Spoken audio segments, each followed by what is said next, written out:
God can use whoever he wants to, but God won't force his will on those who won't be willing to allow it to be done through them.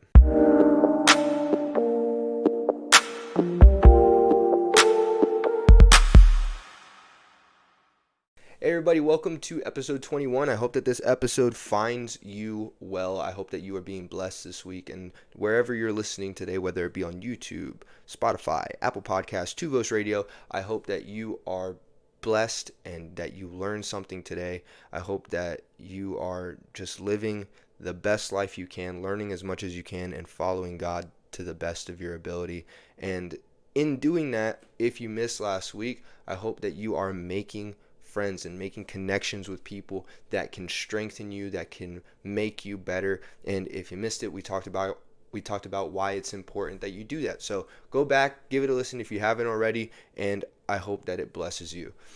This week, I want to talk about something that people struggle with often, and I see it a lot in young people especially, and I hope to encourage you all with this episode. My aim today is to encourage. And I hope that you view yourselves in a different or potentially different and a much more understanding light. It could be that you already know everything that I'm about to say today and you just need a reminder. And if you don't know the things that I'm going to say, I hope that this shines a light and that you can look at yourself in a more understanding way. And today I want to talk about the value that we have, the value that we hold in ourselves. I'm not talking about what we can do, and I'm going to touch on that a little bit, but I want to preface this episode to let somebody know that you are not less valuable because you make mistakes. You're not less valuable to God, or you shouldn't be less valuable to your friends and your family and people that care about you because you mess up. There are consequences. There are things that you have to repent for. There are things that you have to make up for, and there are things that you have to pay for.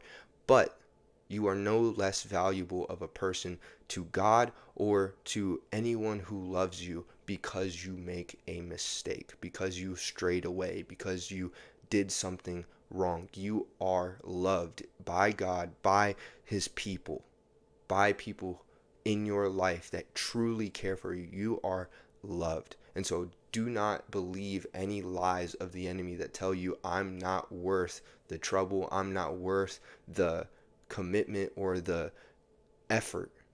You are worth it. And so going into today, I want to talk about David, and we're going to dive into one passage of the David and Goliath story. It's a story that we hear all the time in Sunday school. We hear it even as adults because David and Goliath is such a great story of just a willing vessel. And we're going to get into that. And I want to only take, though, verses 44 through 52 of 1 Samuel 17. We're going to really dive into these verses. The story itself is longer. There's a lot leading up to it. There's a lot after it, and so I encourage you to read the whole story, but for today's episode, we're just going to go to 1 Samuel 17, verse 44 through 52. The Bible says, "And the Philistines said to David, 'Come to me, and I will give thy flesh unto the fowls of the air and to the beasts of the field.' Then said David to the Philistine, Thou comest to me with a sword, and with a spear, and with a shield, but I come to thee in the name of the Lord of hosts, the God of the armies of Israel, whom thou hast defied. This day will the Lord deliver thee into mine hand, and I will smite thee, and take thine head from thee, and I will give the carcasses of the host of the Philistines this day unto the fowls of the air, and to the wild beasts of the earth, that all the earth may know that there is a God in Israel. And all this assembly shall know that the Lord saveth not with sword and spear, for the battle is the Lord's, and he will give you into our hands. And it came to pass, when the Philistine arose and came and drew nigh to meet David, that David hastened and ran toward the army to meet the Philistine. And David put his hand in his bag, and took thence a stone, and slang it, and smote the Philistine in his forehead, that the stone sunk into his forehead, and he fell upon his face to the earth. So David prevailed over the Philistine with a sling and with a stone, and smote the Philistine, and slew him But there was no sword in the hand of David. Therefore David ran and stood upon the Philistine, and took his sword, and drew it out of the sheath thereof, and slew him, and cut off his head therewith. And when the Philistines saw their champion was dead, they fled.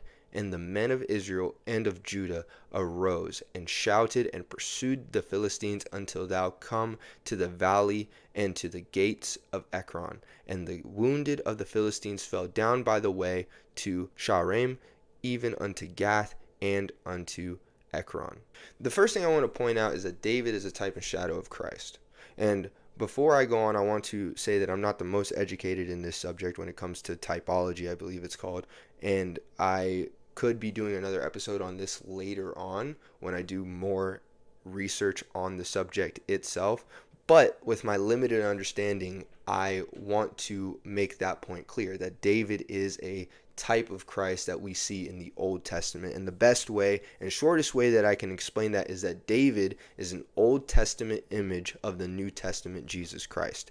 There are actions that we see David do that are in a way a preview of what Jesus Christ would do when he was here on earth. And so I wanted to highlight that because I want that to be a background thought in your mind. I want that to be in the back of your mind when we go into these next points. And with that being said, what I want to focus on today is, one, realizing the things that David does that we can learn from as people who are trying to get closer to God and trying to find a way to overcome the trials and overcome the giants in our lives, to get past the enemy in our lives. Because the fact of the matter is that there is an enemy against us, and we have to get through those enemies. And God didn't just say that I'm going to take care of all your problems for you, but he did say that he would be with us. And so that's the first thing I want to focus on, the things that David did to ensure victory. And then the second thing I want to focus on is understanding where our value comes from, understanding where that value in ourselves comes from. So first, let's look at David and at what he says here right after he's threatened by Goliath to basically become human fertilizer for birds and beasts alike. He does a few things. One, he acknowledges Goliath's equipment, but he does it without giving Goliath any glory. He doesn't say, Goliath, you're so strong, your spear is huge, your sword is so sharp, your shield has to be so heavy. He doesn't say that. So we need to be very careful that we don't forget to be vigilant of what the enemy brings against us. But this doesn't mean to dwell on our shortcomings or make the enemy out to be stronger than he is. There is a difference between diligence and despair. I've seen a lot of people look at their problems and they look at their issues and they see them, and instead of just analyzing them and seeing what the enemy is bringing against them, they dwell on it and they make it bigger than it is, and they despair about it. But David here does not give Goliath any glory. All he does is assess the situation in front of him. And what this also does is point out that there is a typical way of fighting. There's an assumed combative positioning.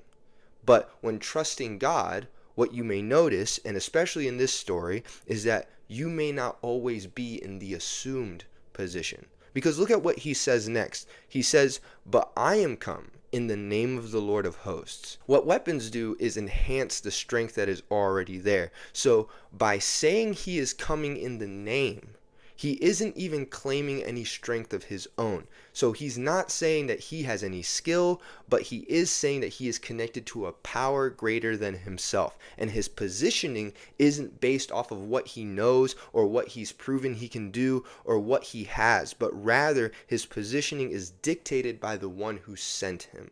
And so we need to be very careful that when we go to face the enemy, when we go to face the enemy in our lives, our trials in our lives, our problems, whatever it may be that is haunting you in your life, that is standing across the valley and across that line in the sand saying, bring it on, we need to make sure that we assess what it is that the enemy is bringing against us, that we assess what it is that we have to encounter, but also understand that when we are fighting with God in our corner, when we are fighting on the behalf of Jesus, we're not fighting in the same way that the world fights. We're not fighting in the same way that the enemy fights. Rather, we are operating according to the positioning that God gives us. the next thing that David goes on to say, and this is after he says that he's not only going to slay Goliath, but he's going to take his head, and all the carcasses of Goliath and the army behind him are going to be turned into vulture feed. But watch this, his reasoning. His reasoning is what separates that, because that right there, if he would have stopped there, he would have just smack talked Goliath back, because he basically repeated what Goliath told him. Goliath said, I'm going to feed you to the fowls of the air and the beasts of the field. Then David snaps back and says the same thing, if he would have just stopped there. But watch his reasoning. He says that all the earth may know that there is a God in Israel. And then he goes on to say, so Israel knows that the Lord saveth not with spear, not with sword.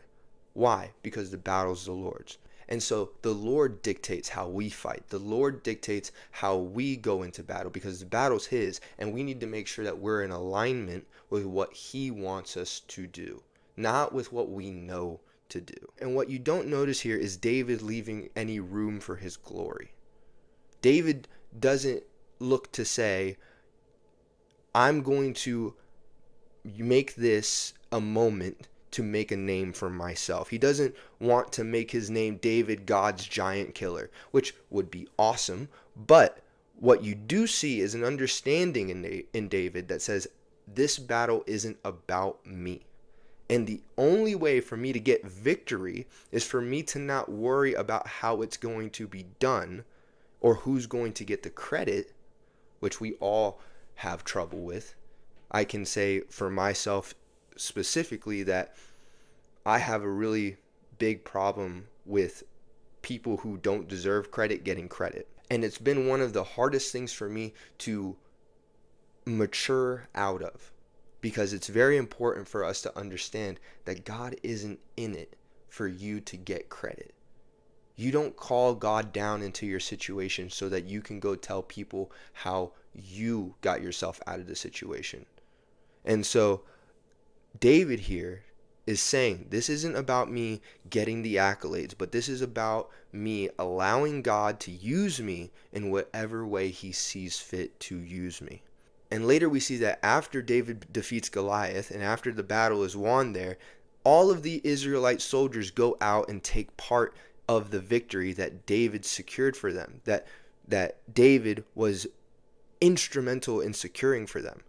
But it wouldn't have been so if David was only worried about how he looked in the midst of that. That after the battle, after he killed Goliath, he didn't want anybody to go over there and kill anybody, because nobody can get more kills than David. Nobody can get more glory than David. You know, if a guy goes over there and kills 150 men, you know, at the end of the day, David only killed one giant. But if David's pride would have gotten in the way like that, then God's glory wouldn't have been able to shine through him. But stepping back for a second, because the last thing I want to point out is that David runs toward Goliath. He doesn't make all these promises of what God can do through him, and that, you know, God is going to smite you, God is going to do this, that, and the other. You're going to be food for the vultures, you're going to be food for all the other animals on this earth, you're going to be just decimated. And then he doesn't run away after saying that. He doesn't say all those things and then turn around and leave. And I feel like we're guilty of that a lot in this day and age of Christianity, because we proclaim a lot, which is not bad in and of itself. Proclaiming is not bad. I believe that God has given us promises that we can proclaim, that we can say in confidence. But it's one thing to believe in the harvest, and it's another thing to be a laborer. It's one thing to believe in a God of deliverance and then actually go through the steps it takes to get out of addiction, to get out of sin. It's one thing to believe in a God of freedom, but then it's another thing to stop putting chains on yourself. There is a part that you have to do. Just like David in this story, there was a part that David had to do. David had to get into the battle. And so we need to remember that we aren't just supposed to be hearers of the word, but doers of the word also. David runs at Goliath because when believing in the God of victory, it means that you have to take part in the battle. Knowing that the battle is the Lord's doesn't exclude you from the confrontation. Get in the battle, because the victory is after warfare, not in the absence of it. And so there you have it. Those three key points to this story that I want you to take into this next thought. Because one, David acknowledges his situation. Two, he makes sure that he's not the one getting glory. And three, he is ready to go into action. He is willing and ready to do whatever God tells him to do. And so the other thought that I wanted to focus on today is understanding where our value comes from. Because David was just a shepherd boy that proved himself to God in private. But fighting a lion and a bear isn't the same as warfare. At the end of the day, it's impressive, but it's not the same. So David is not qualified to go into battle. Now, I'm going to switch something up on you here, because the more I read this story, the more I realized something. And maybe it's more of just a personal revelation that God gave me. And even so, I hope that this can help you. But when I think about it this way, I see God's hand in my life more and more. And it's just been eye-opening, and I'm getting emotional even thinking about it, just how I see God's hand in my life when I think about this story this way. And so I'm going to start that thought with this question. If I were to ask you who you were in that story, in the story of David and Goliath, who are you? More than likely, everybody says David. Because we've heard it in Sunday school lessons and sermons saying that we can kill the Goliaths in our lives and we can be worshipers like David and victorious like David. And I'm not saying that's wrong, because I believe that there are parts of David that we can emulate. That's why I did the whole first half of this episode. There are parts of David that we can see. Even when David sins, we can relate to that. We can say, I'm like David. I've sinned. I've failed God, and I'm trying to find my way back to him. We can do that. But when I read the story more and more, I remember that David is a type and shadow of Christ. And I think to myself, maybe I'm not David. I don't really find myself in David in that story. And sometimes I did. There were times when I did read the story and I'm like, I am David. Look at me. That's me right there. But more recently, I've looked at it and I've said, I don't really see myself in David anymore. And I'm not found in that main character's position that we usually put ourselves in whenever we read a story from the Bible. We like to make ourselves that main character. And there have been times in my life, like I said, where I could relate. And so that's when I realized maybe I'm just the sling. Maybe I'm just the instrument that Jesus is able to accomplish his will through, like the sling was for David. And the more I thought about it, the more and more it made sense, because the sling doesn't have any value on its own. It wasn't until it got into David's hands that it was worth something, that it was able to accomplish something, that it was able to be a part of something greater. Let me paint it this way. Let's say you go to the store right now and you bought a sports ball of any kind. It could be basketball, football, baseball, whatever. But how much is that ball worth just from Walmart? 10, 30 bucks? If you go to the professional grade, like if you're like, okay, I want a ball that they would play with in the NBA that I can take on the court and just toss on there and they could play with it. That ball might be worth $200, $300, which is high, but that's not even close to what it would be if one of those athletes put their hand on it. Why? Because it's not about what the instrument is worth, but who's the one holding it? Who's the one controlling it? When I hold a basketball, I don't care how expensive the basketball is.